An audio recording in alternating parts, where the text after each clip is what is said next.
आपको बता दूं, ये विजय के भाभी मेरे साथ जुड़ रही हैं, इनसे भी जानकारी लूंगा आखिर इतना बड़ा वारदात कैसे हो गया। एक पत्नी अपने ही पति को मारकर मरवा कर अपने ही बेड के नीचे दफन करवा देती है और उसी बेड पे सोती है लगभग 10 दिन तक। आइए, विजय चौहान की भाभी मेरे साथ बातचीत करने के लिए जुड़ रही हैं, इनसे ही पूछताछ करता हूं आखिर उनका चाल चलन और नेचर कैसा था जब वो मई के सीजन में यहाँ आती थी कि नहीं आती थी, फोन से बातचीत आपसे होता था कि नहीं होता था, किस प्रकार की वो महिला थी। ये विजय चौहान आपके क्या लगते थे? वो मेरे देवर थे। देवर थे। अचानक ऐसा क्या हो गया आपके देवर के साथ कि जो आपकी देवरानी ही आपके देवर को जो है खा गई? क्या बताए सर, ऐसा तो घटना कभी जिंदगी में हमने पहली बार ऐसा देखा। आप अपने लाइफ में पहली बार ऐसा पहली घटना बार देख ऐसा रही हैं? घटना देख रहे हैं। बताइए, महिला अपने ही पति को जो है इस प्रकार के नतीजा दे दी। सारा लोग कहते हैं कि फलानवा जो है अपने बीवी को नहीं मान रहा है। यहाँ सुन रहा हूँ कि पूरा फैसिलिटी देते थे, पूरा कमाते थे, जो उनके खाते में डालते थे, पूरा जमीन जायदाद भी उनके ही नाम किए थे, फिर भी इतना बड़ा अंजाम क्यों दे दी?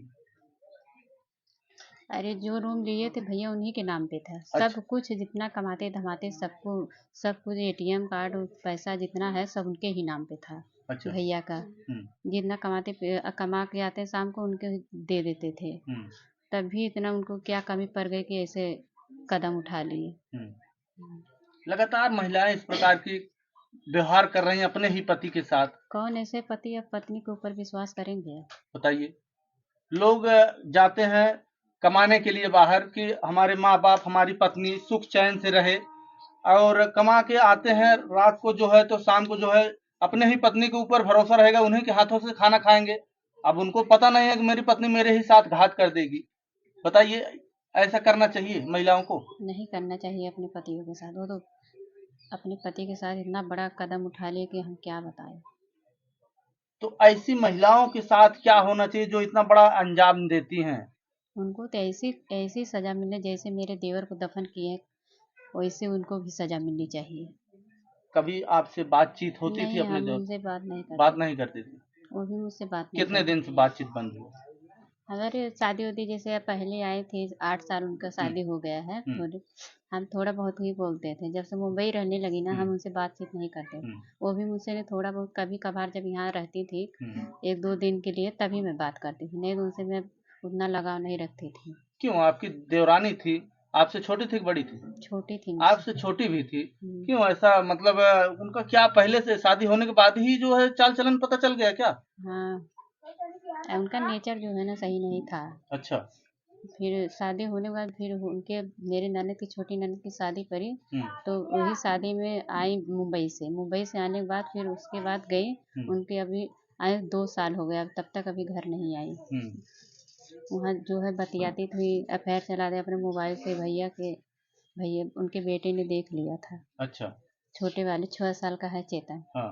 तो देख लिया था, तो अपने पापा से बोले, पापा मम्मी ना मोनू से रोज रोज फोन पे बात करती है। तो उनके पापा 1 बार 2 बार समझाए। मेरी सासू माँ भी गई थी, देखी थी। मेरी सासू माँ भी भैया से बोली, फिर 2-3 बार समझाए। फिर मम्मी सासू माँ गाँव चली आई। फिर सासू माँ गाँव आने लगी तो मम्मी बोली कि तू भी चल मेरे साथ। तो वो अपना कपड़ा वपड़ा सब पैक कर ली। करने के बाद जो है स्टेशन पे आई तो क्या बोलती है सासू माँ से कि मेरे पेट में इतना दर्द हो रहा है मम्मी, मैं गाँव नहीं पहुँच पाऊंगी। मैं ट्रेन से वो नीचे उतर गई। तो मेरे छोटे वाले देवर जो हैं उनको ला के पहुँचा दिए रूम पे। आते ही उनका पेट जो है ठीक हो गया।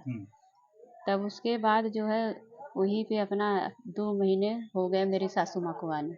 तब से इतना बड़ा कदम उठाने के लिए क्या करें क्या नहीं करें उतना तो मैं उनसे लगा नहीं रही, तो कैसे मुझे जानकारी हासिल होगा। कभी कभार मेरे देवर जो है उनके ही अपनी ही पत्नी की चोरी से हम लोग को, जैसे रूम लिए थे मेरे छोटे वाले देवर ने, तो मेरे पति का जो है प्रूफ चाहिए था, तो वही आधार कार्ड। तो मैंने चोरी से भेजा, भाभी अगर मेरी वाइफ जान जाएगी तो मुझे बहुत गाली देगी। हम कुछ ठीक है भैया, मैं आपको फ़ोन नहीं करूँगी। तब वो भैया जो है कि जो काम लगता है, ज़रूरत लगता है, लंबे जाके नाके के पास से फ़ोन करते हैं। उनकी मोबाइल से कभी फ़ोन नहीं करते। अपनी मोबाइल जो बताया, जो छोटी मेरी ले ली, उसी मोबाइल से कभी कभार हम लोग को चोरी से फ़ोन करते थे। मम्मी पापा से भी डर के उनसे बात करते अच्छा, थे। आपके देवर जो है आपसे बात करते थे, लेकिन देवरानी कभी देखना नहीं चाहती थी, क्योंकि उसका पहले से ही हम्म, नेचर आपको पता था किस प्रकार की ये महिला है, और आज आए दिन अपना नेचर दिखा ही दी। हम्म। तो ये बताइए, जब वहाँ पे घटना हुआ तो आपको कौन सूचना दिया? मेरे जीजा जी दिए थे, मैं अच्छा, अपने मायके थी। अच्छा। मेरे जीजा जी मेरे भाई के मोबाइल पे फ़ोन किए, हुँ, बोले कि ऐसे ऐसा घटना हो गया, अपनी दीदी को लाके छोड़ दो। हुँ, मेरा छोटा वाला भाई तो वही लाए, तो हमने लाए, मैं घर भी नहीं पहुंची हुँ, घटना पे, सीधे पुलिस स्टेशन पहुंची। हमारे ससुर जी मेरे देवर वो लगते थे, हुँ, चाचा एक थे वो भी साथ में गए। हुँ, तो यहाँ यहाँ की पुलिस जो है बोली कि जो हाँ घटना हुई है वहीं पे कार्रवाई होगा, यहाँ से कुछ नहीं आप लोग कर हुँ, सकते हैं। तब हम लोग सीधा घर पे आ गए। मेरी मम्मी मुंबई के लिए ट्रेन पकड़े, अपने बेटे के फेरे नहीं, हुँ, बौखला गए थे एकदम कि मेरे बेटे के साथ ऐसे कैसे हो गया। हुँ, तो ट्रेन बनारस जाके भी मेरी सासू माँ, आप वहाँ से खबर आया कि मम्मी भाई मेरा इस दुनिया में नहीं नहीं है। है। तब मेरी माँ जो है सासू माँ बिलखती हुई घर पे आती हैं, हुँ, बेहोश होके गिर जाती हैं। मेरे ससुर जी भी बेहोश हो जाते। मेरी बड़ी वाली ननद भी अपने ससुराल से आई तो उधर ही गिर गई थी, चोट लग गया। हुँ, फिर उसके बाद सब लोग घर इकट्ठे हुए। हुँ, 21 तारीख को जो है कि मट्टी मिलती है मेरे देवर जी का। हुँ, पहली तारीख को जाती है नाके पे वो हुँ, मनई हेरने। जो पान वाले भैया बोलते हैं कि हुँ, तेरे घर पे 2 देवर हैं, तेरे ससुर अरे भसुर भी हैं और पति भी है, तो तू हुँ, क्यों मजदूर हेर रही? कहे मैं गड्ढा खुदवाना है, मेरे जो बाथरूम है लीकेज कर रहा है, पानी रूम में फैल रहा है। हुँ, तो ऐसे बोल के वो बोले कि जा तू, मैं फ़ोन करके बोल दूँगा। हुँ, मेरे देवर एक अखिलेश चौहान है। हुँ, तो अखिलेश चौहान जी हैं जो, हुँ, उनको फ़ोन करते पान वाले भैया, भैया हुँ, तुम्हारी भाभी आई थी, अरे मज़दूर हिर रहे थे कि, तब बोले क्या करने के लिए? क्या बोल रही थी टाइल्स लगाने के हुँ, लिए। तो वो बोले कि ठीक है। तब फिर यहाँ घर पे जब आई तो मेरे मेरे हस्बैंड को फ़ोन करती है वो कि भैया वो बोल के गए हैं कि आके टाइल्स लगा देना। हुँ, तो वहाँ तो पहले से गड्ढे-वड्ढे खुदवा के हुँ, मार के दफन की थी, तो इनको नहीं पता था कि मेरा भाई इसी हुँ, में दफन है। वो जो है कि टाइल्स लगा के वो मजदूरी लेकर चले जाते हैं। हुँ, तब उसके बाद जो है कि मेरे देवर जो है दोनों हुँ, हेरने लगते हैं कि मेरा भाई जब काम जाता है तो आता क्यों नहीं घर पे। हुँ, इनसे छोटी वाले से पूछते हैं तो छोटी क्या बोलती है कि तुम्हारे भैया आते हैं तो ड्यूटी बहुत लंबी टूर पे गए हैं ड्यूटी करने, हुँ, नहीं आते हैं। फिर उनके बड़े भैया जाते हैं, क्या वो पूछते हैं कि अरे गुड़िया आए हैं विजय? तो बोलती है नहीं आए हैं, गए हैं काम पे दूर, तो कैसे आएंगे? हुँ, वहाँ तो मार के दफन किए, तो कहाँ से भैया आएंगे हुँ, रोज रोज। तो छोटे देवर जो हैं 2-3 दिन वहीं रहने लगे, सोने लगे, देखो कब मेरा भाई हुँ, आता है, आता कब है। मैं भेंट कर लूँ हुँ, उनसे। हुँ, तब वही खाना पीना सब कुछ उनको बना के देती हुँ, थी, सब बतियाती बोलती हुँ, सब कुछ करती थी देवर जी से, हंस हंस के बोलती बतियाती। उनको इतना नहीं शक हुआ कि मेरी भाभी जो है मेरे हुँ, भाई के ही साथ घात कमा रही है। हुँ, तो उनको मैं टिफिन उफिन करके देती है, खाना बना के ड्यूटी चले जाते हैं सब लोग। हुँ, तीनों भाइयों चले जाते हैं, चाचा भी चले जाते हैं। हुँ, तब देख लेती है, उधर मोनू जो है जो पढ़ता है, हुँ, कंप्यूटर चलाता है, बच्चों को कोचिंग कराता हुँ, है। मोनू जाके स्टेशन पे पहुँच के वहाँ इंतज़ार करता है इनका भी, मेरी हुँ, देवरानी। हुँ, तब मेरी देवरानी जो है मेरे देवर का सब अकाउंट न, अरे वो जो है एटीएम कार्ड, पासबुक, हुँ, अपना अपने बच्चे का सब कुछ, उनका एक फ़ोटो तक नहीं छोड़ी। हर हुँ, कागज़ पत्रा जो ज़मीन उनके नाम नाम पे किए थे देवर जी, हुँ, वो उसका भी कागज़ पत्रा लेके तब वहाँ से रवाना हो गई। हुँ, तो जो भैया एटीएम का अथवा तोड़े थे लॉक हुँ, पैसा निकालने के लिए, वही भैया से ही बोली मेरी देवरानी कि मुझे जो है ले चलो भैया, हुँ, अरे वहाँ स्टेशन पे छोड़ दोगे क्या? तो वो भैया बोले क्यों नहीं भाभी, आपको छोड़ दूँ, मेरे विजय मेरा दोस्त है। हुँ, जब वो भैया जो है लेके जाए तो स्टेशन के एहरी ही बोली कि आप भैया चले जाइए, हम अब चले जाएंगे, हम मुझे जहाँ जाना है। हुँ, तो वो चली गई, हुँ, तो कुछ बोली वाली नहीं। तब शाम को जब तीनों भाई और मेरे चाचा वाचा सब जुटते हैं, हुँ, बोलते हैं छोटी कहाँ चली गई, आप ताला लटका है इतना बड़ा। हुँ, तो गली में किसी से नहीं पूछे जाते, तो वो मेरे हस्बैंड जो है ताला तोड़ दिए। हुँ, ताला तोड़ के इधर उधर घर में सब जगह देख लेते, कुछ कहीं भी नहीं दिखा। हुँ, तो छोटे वाला देवर जो है वहीं एक रात के लिए रुक गए, हुँ, कहे भैया आप लोग जाओ, थके हुए हो, जाओ सो लो। हुँ, उनको जो है रात में मेरे देवर जी को सपना आता है। हुँ, तो सपने में क्या, मेरे जो दफन हुए देवर बोल रहे हैं, एकदम गहरी नींद में सो गए थे छोटे हुँ, वाले। तो बोले कि दीपक भाई तू सो गया है बेड पे, इसी बेड के नीचे मैं दफन हूँ, इसी बेड के जो है टाइल्स लगवा के मुझे दफन किया। तब मेरे देवर एक झटके से उठते हैं बौखला के, देखते हैं तो मेरे भाई बोले, इधर उधर देखते तो कोई कहीं नहीं है। सुबह अपने भाइयों को, चाचा को, जो दोस्त यार सब रहे, सबको इकट्ठा किए। तो जो है इधर उधर देख के एक दर इतना मट्टी छूटा था बेड के ही नीचे। तब सब लोग मिलजुल के, बेड तो बहुत भारी था, बेड को हटाया गया तो वहाँ से गंध आने लगी, जो इतना खुला था। तब सब लोग बोले कि इसे कैसा गंध थोड़ा महक रहा है। तो वो जो मेरे चाचा जी ससुर लगते हैं, उन्हीं ने और मेरे हस्बैंड में मिल के वो लादी को तोड़ने लगे, फावड़ा लेके सब लोग तोड़ के हटाए। तब फिर मेरे हस्बैंड लामे खड़े हो, चाचा जी जो हैं पूरी मट्टी को हटाए तो इतना तेज बदबू होने लगा, और अपने ही साड़ी से उनको दफन की थी, साड़ी ऊपर से डाल दी थी देवर जी की। जब वो सब साड़ी हटा के तब फिर वो थक गए मेरे चाचा, तो मेरे हस्बैंड जब खोदते हैं जो है फावड़े से, उनकी गंजी जो है ऊपर की ओर आती है, जब सिर लौकने लगता है मेरे हस्बैंड जी बिलखते हुए रोते हुए रो के गिर जाते हैं, उधर ही बेहोश हो जाते हैं। तब वहीं पे मीडिया वाले, पुलिस वाले को इन्फॉर्म करा जाता है, तब सब लोग इकट्ठे होते हैं। तब पुलिस आती है, तब उनकी बॉडी को निकाला जाता है। इतना तेज बांस मारा है, उनका मुंह जो है चीन्हने लायक ही नहीं था, इतना खराब हो चुका था मट्टी। तब पुलिस वाले ले गए, चीर भर मट्टी गई, वहाँ जांच पड़ताल जो होगा होगा, मुझे हम उतने ही जानते थे जितना। तो वही सब लोग रोते हुए, एक मेरे देवर को अभी तक होश नहीं आया है, दवा खाने में अटल अटल चढ़ा, थोड़ा बहुत अब आराम है उनको। तो आपके हस्बैंड भी वहीं रहते हैं? सब लोग चारों भाई वहीं पे काम धंधा करते हैं, बिल्डिंग का काम करते हैं, टाइल्स वाइल्स का। अच्छा, सभी चारों भाई इसी लाइन में थे, यही काम करते थे? दोनों जन जो बड़े हैं, इन लोग टाइल्स और कितने लोगों को शादी हुई है? बस हमारा हुआ है, जो विजय भैया गुजर गए उनका हुआ था, अभी 2 लोग का शादी नहीं हुआ, छोटे वाले दोनों देवर का। अच्छा, तो एक लोग के तो पत्नी इस प्रकार की वो कर दी हैं। कैसे अब शादी विवाह करे, शादी विवाह पत्नियों पे तो विश्वास ही उठ गया है, अब तो ऐसा लोग हमें लगता है शादी भी करना बंद कर करना देंगे। ही भूल जाएंगे। अब इसके पीछे क्या कार्रवाई करे जाए, अब आप ही लोग बताइए, हम लोग को अब ऐसे। जो इस प्रकार की अंजाम दी हैं आपके देवर के साथ, उनके साथ आप गवर्नमेंट सरकार से क्या मांग करेंगे कि इस प्रकार की ऐसी महिलाओं के साथ कार्रवाई हो, ताकि महिला का मन जो है दबे, इस प्रकार के अपने ही आदमी के साथ ना करें? उनको ऐसी सजा दिया जाए, हम तो बोले जैसे मेरे देवर को काट के जैसे मार के दफन की है, वैसी उनको भी मार के दफन कर दिया, तभी हम लोग को आत्मा को तो शांति ऐसा मिले। कानून व्यवस्था में नहीं है, और कुछ दूसरा बताइए। तो फांसी की सजा नहीं, काउंटर करने का मांग करेंगे हम लोग। अच्छा, दो चीज दो है, चौराहे पे खड़े करके उनको गोली मार दी, यही हम लोग की मांग है। यही आपका मांग है कि चौराहे पे खड़ा करके उनको गोली उनका मार, जैसे एनकाउंटर कर मेरे दिया जाए? देवर जी का मौत के घाट उतारी हो, ऐसी उनकी भी मौत होना चाहिए हम लोग को, अच्छा, यही मंजूरी है हम कहीं न लोग कहीं को। आपको ऐसा तो नहीं लग रहा है, वो जो नीला ड्रम वाला मामला हुआ था, तभी से महिलाओं का जो है मन बढ़ने लगा? बहुत की बहुत बढ़ गया है, बहुत बहुत इतना बढ़ गया है कि उनको क्या समझाए क्या बुझाए, कुछ समझ में नहीं आता है। सोच सोच के हम लोग का रूह कांप जा रहा है। अब तो जो मुंबई में अपने बीवी को लेकर रह रहे हैं, उनका भी तो हालत खराब ही होगा। कहीं न अब महिला का जो है कब मूड बदल जाए, क्या कर क्या दें, क्या कोई कर भरोसा दें, नहीं है। सही बात। और जिनकी शादी पड़ी होगी, वो भी टेंशन में हो गए होंगे। आने के बाद क्या मेरे क्या साथ कर देगी करेंगे, क्या मेरी नहीं बीवी, अब तो करेंगे। जो है कुछ समझ में नहीं आ रहा है।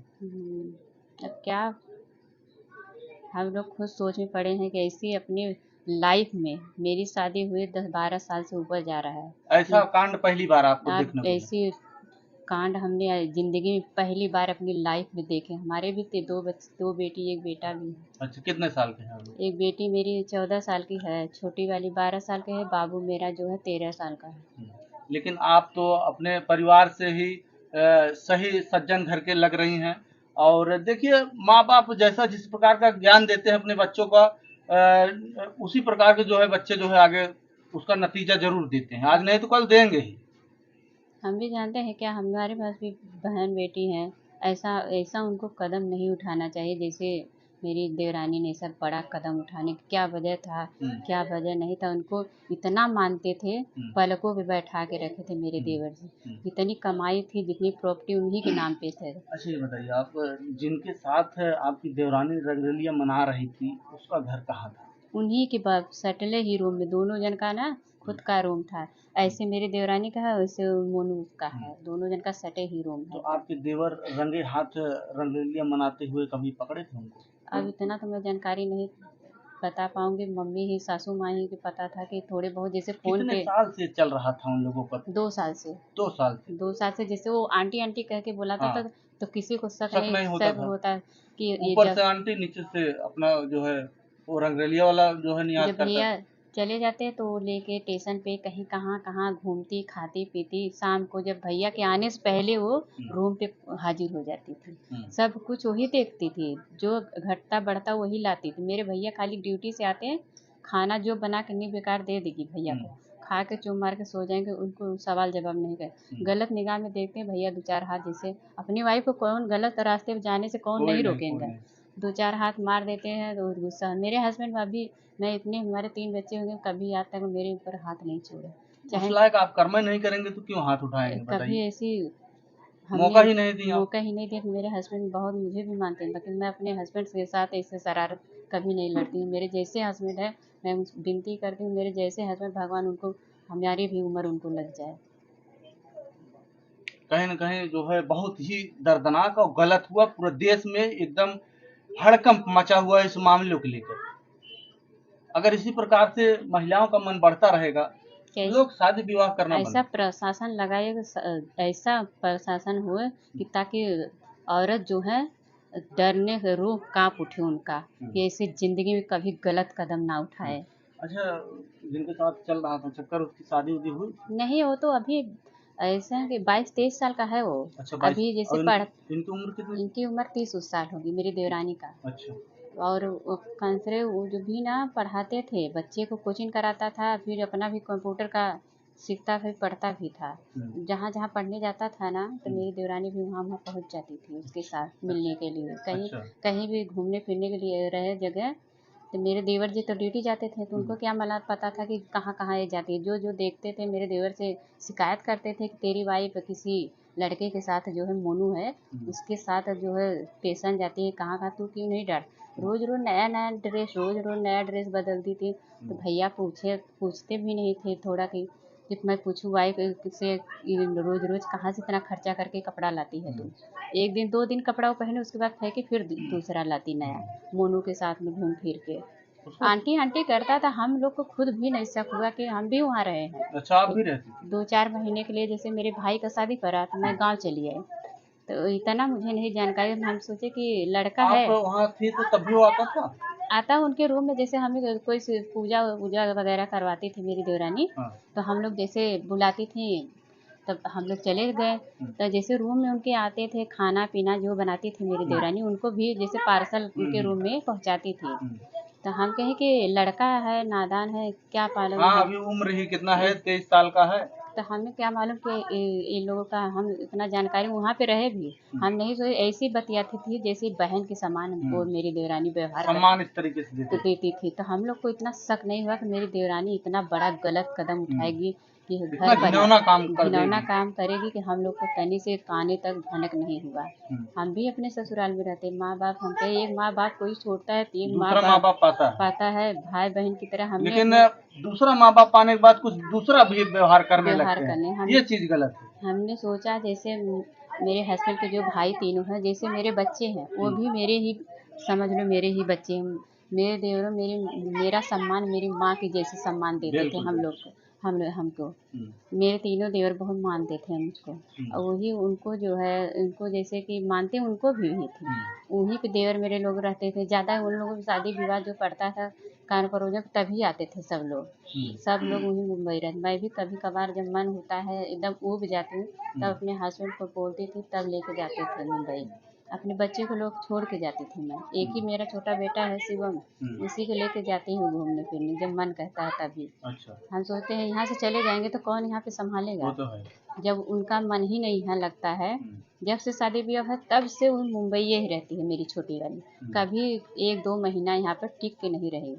यहाँ भी रहती थी ना, बहुत नाटक करती कि ऐसा मेरा ऐसा होता है, रोज तबीयत का बहाना बना बना के रोज सोती रहती। मेरी सासू माँ, हम जैसे जैसे परमान इतना ही औरत का है, सुबह में उठने और वो जो है सब काम हो जाने के बाद तब सो के उठते। मेरी सासू माँ सुबह सुबह बोलती थी तो मुझे तो अच्छा नहीं लगा। उनके जाने दीजिए, सासू माँ अभी छोटी है, क्या आप ऐसे बोलती। सासू माँ बोलती है तू क्यों उठ जाती है, वो क्यों लेट उठती है। उनके जाए दीजिए, अभी थोड़ा अभी उसको नहीं मालूम है कितने बजे उठना है कितने बजे नहीं उठना। हमने इतना तक उनको संभाला कि मैं अपनी छोटी बहन से बढ़ के उनको मारूंगी। अब मुझे क्या पता था कि इतना बड़ा घात हम लोग के साथ, मेरे देवर के साथ इतना बड़ा घात मेरी देवरानी कमा लेगी। उसके बाद इतना मुझे मालूम था, मैंने बता दिया। लगातार अब तो जौनपुर में होता था, अब जो है जौनपुर के ही रहने वाले बाहरों के साथ होने लगा। जो लोग अपने पत्नी को छोड़ के ड्यूटी जाते हैं और बड़े विश्वास के साथ आते हैं, खाना खाते हैं, अब तो उनको भी शंका और डाउट बन गया कि कहीं बहुत शंका हो गया है कि कैसे विश्वास करें हम कैसे अपनी विश्वास पत्नियों करेंगे। पे। अब ये बताइए, आप किसी की पत्नी हैं और आप मतलब कोई अगर पति आएगा तो कैसे विश्वास, आप बताइए। अब तो मेरे ही पति डरेंगे मुझसे, सोचेंगे कि मेरी ही वाइफ ऐसा गलत कदम ना उठाए। हम तो सोचते हैं मैं ऐसा जिंदगी में कभी ऐसा गलत कदम अपने पति लेकिन ये के साथ, पांचों उंगलियां बरोबर नहीं। मैं अपने पति के साथ में कभी ऐसा गलत कदम नहीं उठाऊंगी। भले मर जाऊंगी मगर ऐसा गलत काम कभी अपने पति के साथ नहीं करूंगी।